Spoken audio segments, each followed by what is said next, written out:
තිලක සිල්වා. මම මගේ ව්‍යාපාරික ආයතනයක් පවත්වාගෙන යනවා. ඒ වගේම තමයි මම මේ නිවස හදලා තියෙන්නේ කළුතර කලමුල්ලේ. මමත් මගේ බිරිඳත් පුතාලා දෙන්නත් මෙම ස්ථානයේ තමයි පදිංචි වී සිටින්නේ. මීට වසර 5කට පෙර තමයි ගේ සම්පූර්ණ කලවොස් එකක් කෙරුවේ. ඒක තමයි අපි අත්වැල ළඟ ස්විචස් ළඟ ඒ ආසන්නේ බිත්තිවල මේ අවපැහැ ගැන්විලා තිබුණා හොඳටම. ඒකින්ද තමයි අපි කලවොස් කරන්න කියලා හිතුවේ. මට අවශ්‍ය වුණා නිවස ප්ලේන් කරනකොට ඇත්තටම දිගු කාලයක් පවතින ප්ලේන්ට් එකක් ගන්න.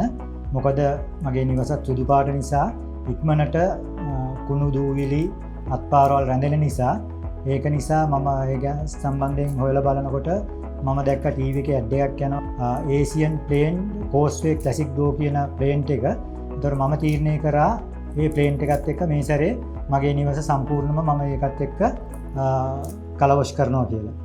කලවොස් කරන ප්ලේන්ට් එකට කතා කරාම එයාත් ඇවිල්ලා මට කිව්වා ඇත්තටම මහත්තයා අපි මේ සැරේ ප්ලේන් කරමු ඒසියන් ප්ලේන් කෝස්වේ ක්ලාසික් ඩෝ කියන එකෙන් ප්ලේන් කරමු කියලා. එයා ඇත්තටම දෙපාරක් හිතුවේ නෑ. එයාත් එකපාරටම මේ වචන ටික කිව්වම මටත් බොහොම පැහැදුනා මේ ප්ලේන්ට් එකත් එක්කම මගේ නිවස ප්ලේන් කරමු කියලා.